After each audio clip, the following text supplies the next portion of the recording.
estou na campanha Bolsonaro preso. Inelegível não é suficiente para mim, eu quero Bolsonaro na cadeia. E olha que eu não sou do tipo que fica celebrando prisão, nem acha que prisão resolve tudo.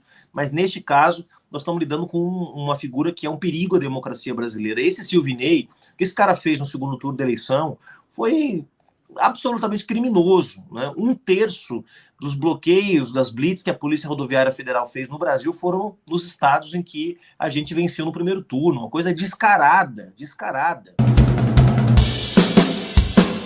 Então, ele tem que responder, né? Eu não sei o contexto da prisão, se ele foi preso porque estava destruindo provas, se ele foi preso porque estava tentando coagir testemunhas, eu não tive acesso ao processo, mas acredito que, bom, deve ter havido uma boa razão para ele ser preso agora, né, uma vez que o processo contra ele está correndo, né?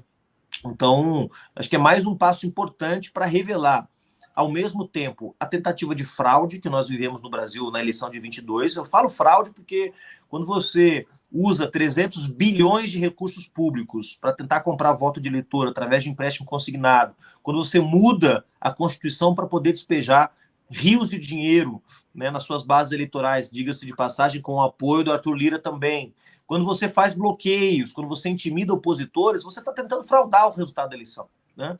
Então, nós precisamos revelar a tentativa de fraude na eleição passada e precisamos revelar a relação que isso tem com a tentativa de golpe no 8 de janeiro, que cada vez mais surgem aí informações, né, que comprovam o envolvimento do Bolsonaro, a minuta de golpe, tentando pensar como é que seria uma intervenção militar no Brasil. Tudo isso está interligado. Se a prisão do Silvinei pode ajudar a revelar esses fatos, eu acho que ela é muito bem-vinda, sim. E tem, eu já vou te liberar, só o último, que tem um superchat aqui para você, o José de Souza Silva, ele pergunta, parece estranho o pessoal vai fazer prévia para escolher um candidato para depois chamar os partidos de esquerda para conversar? Ô, José, primeiro eu não sou deputado, tá? Talvez não seja... Já tá te... Agradece aí, ó. Já te elegeu aí. Obrigado.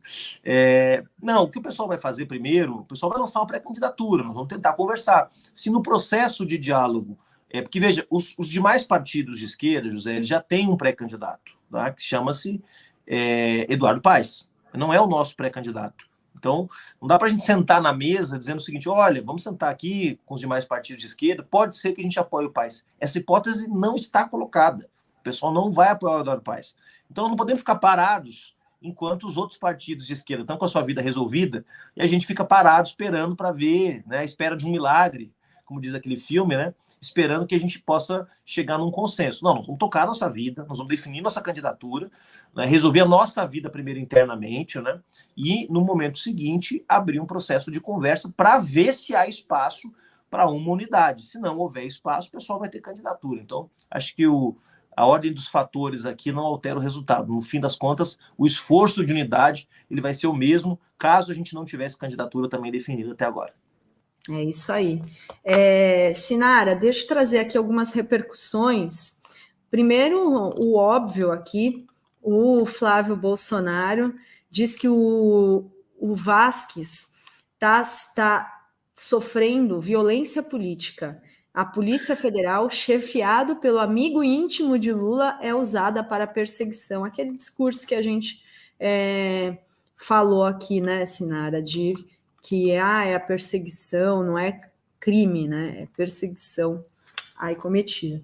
Tem também, olha só, Randolph comentou aqui, também, eu tinha separado aqui, deixa eu pegar aqui para vocês, perdi aqui, eu tinha separado, mas vamos... eu fechei aqui sem querer. Tem aqui Paulo Teixeira, que comentou também a prisão do Silvinei Vasquez, deputado, ele é deputado e agora ministro, né, do governo Lula, ministro do Desenvolvimento Agrário. Eles todos participaram de reuniões, isso me foi relatado e eu acho que as investigações vão conduzir nessa direção. Isso eu estou revelando agora, faz parte da representação que tem, sobretudo, como objetivo atuar sobre aquele dia, o 8 de janeiro.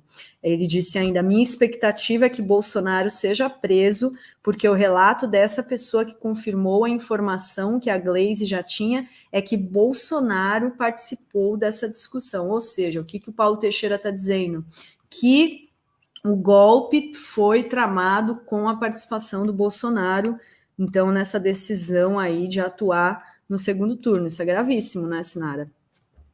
Sim, é tudo muito grave, né? Tudo muito grave. Um governo que tenta, né? Ui, caiu aqui a câmera. Caiu. A câmera caiu.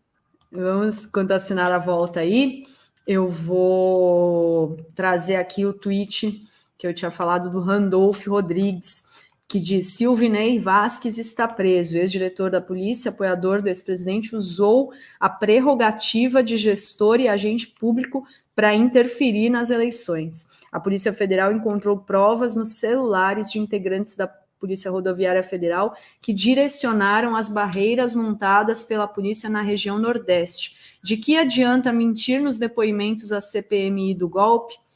Então, aí, né, ele mentiu, mas agora tem aí as provas que levaram à prisão dele nessa manhã de hoje em Florianópolis. Então, ele tem mais outros diretores da PRF que sofreram mandado de busca e apreensão, ou seja, que podem aí complicar ainda mais a situação. Eu vou agradecer a Graciela Lassance, que manda aqui um super sticker. Muito obrigada, Graciela, aqui pela colaboração na live de hoje aqui no programa Fórum 11h30. Vou pegar aqui mais repercussão dessa prisão de hoje do Silvinei. A matéria que a gente comentou mais cedo está no ar, que relembrando as polêmicas do ex-diretor da PRF, e que envolve operações letais, a Câmara de Gás, que a gente falou aqui, do Genivaldo Jesus Santos, que foi parado durante uma blitz por estar sem capacete numa moto, foi imobilizado, amarrado e colocado dentro do porta-malas de uma viatura, e ele acabou, né, morrendo de sufocado por esses policiais que detonaram uma bomba de gás lacrimogêneo no porta-malas onde ele estava.